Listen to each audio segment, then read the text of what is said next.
Baik, selamat pagi, siang, sore, dan malam. Perkenalkan, saya Gerard Manus Putra Simanjora dengan nomor pokok mahasiswa 22060591130 sebagai mahasiswa permusilan kapal. Pada kesempatan kali ini, saya akan menjelaskan tentang crude oil refinery dan fuel system. Crude oil refinery atau refinery bahan bakar adalah proses pengolahan bahan bakar dari minyak mentah di kilang minyak. Proses ini melibatkan serangkaian tahap seperti pemisahan, pemurnian, dan pengolahan untuk menghasilkan berbagai jenis bahan bakar yang digunakan, terkhususnya dalam transportasi seperti bensin, diesel, dan after. Refinery bahan bakar bertujuan untuk menghasilkan produk-produk yang memenuhi standar kualitas dan spesifikasi yang ditetapkan, serta memastikan efisiensi dan keamanan dalam penggunaan bahan bakar tersebut. Oke, baik, proses tahapan pertama yang akan saya jelaskan distilasi. Distilasi adalah proses pemisahan campuran air berdasarkan perbedaan titik didih komponennya. Proses ini melibatkan pemanasan campuran hingga mencapai titik didih komponen dengan titik didih terendah. Lalu uap dari komponen tersebut akan dikondensasikan kembali menjadi cairan.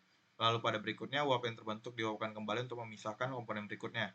Distilasi dapat dilakukan dalam berbagai skala, dari skala laboratorium hingga industri, dan merupakan metode penting dalam produksi berbagai produk kimia, termasuk refinery minyak atau pemurnian minyak mentah di kilang minyak.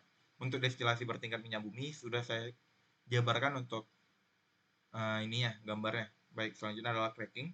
Cracking adalah proses pemecahan molekul hidrokarbon kompleks menjadi molekul yang lebih sederhana seperti bensin, diesel, dan juga aftur dengan memecah ikatan kimia dalam minyak mentah.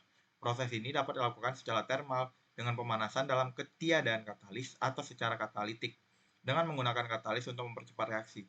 Tujuan utama dari cracking dalam refinery bahan bakar adalah untuk meningkatkan kualitas dan kuantitas bahan bakar yang lebih bernilai tambah serta memenuhi spesifikasi yang ditetapkan. Lalu ada blending. Blending minyak bumi adalah proses pencampuran berbagai jenis komponen minyak bumi dengan proporsi yang tepat untuk menciptakan produk akhir yang memenuhi spesifikasi yang diinginkan, seperti bensin, diesel, atau produk-produk lainnya.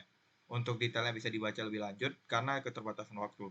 Lalu adalah treating. Treating minyak bumi adalah proses pengolahan yang bertujuan untuk menghilangkan zat-zat yang tidak diinginkan atau kontaminan dari minyak bumi. Untuk selanjutnya juga bisa dibaca lebih lanjut karena alasan keterbatasan waktu. Lalu untuk fuel system atau sistem bahan bakar, yang dimana ini dikhususkan untuk mesin diesel, adalah bagian integral dari mesin yang bertanggung jawab untuk mengantarkan bahan bakar diesel dari tangki bahan bakar ke ruang bakar mesin. Sistem ini terdiri dari beberapa komponen, termasuk pompa bahan bakar, filter bahan bakar, injektor bahan bakar, dan saluran bahan bakar, dan banyak lainnya yang nanti akan saya jelasin. Untuk teks-teks selanjutnya adalah proses flow-nya, yang dimana juga nanti akan saya jelasin di slide berikutnya. Baik, berikut adalah saya ambil proses pembakaran mesin diesel flow-nya dari mesin Ford. Bisa dilihat.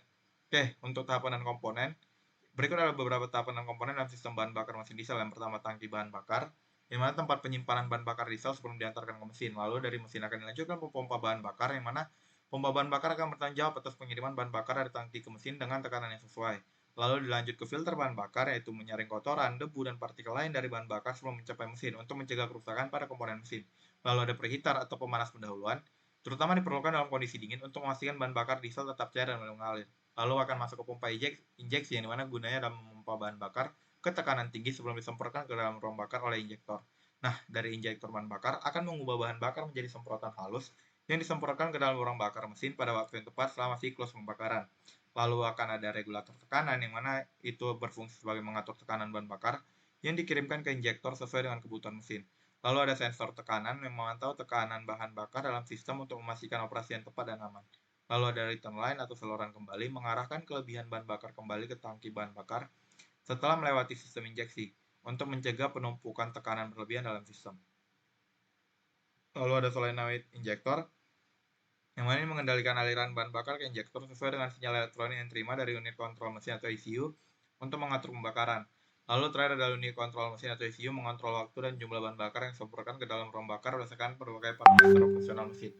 Baik, mungkin untuk sampai sejauh ini itu yang bisa saya jelaskan. Maaf jika kata-kata saya terkesan buru-buru dikarenakan kendala keterbatasan waktu. Sekian yang bisa saya jabarkan. Terima kasih.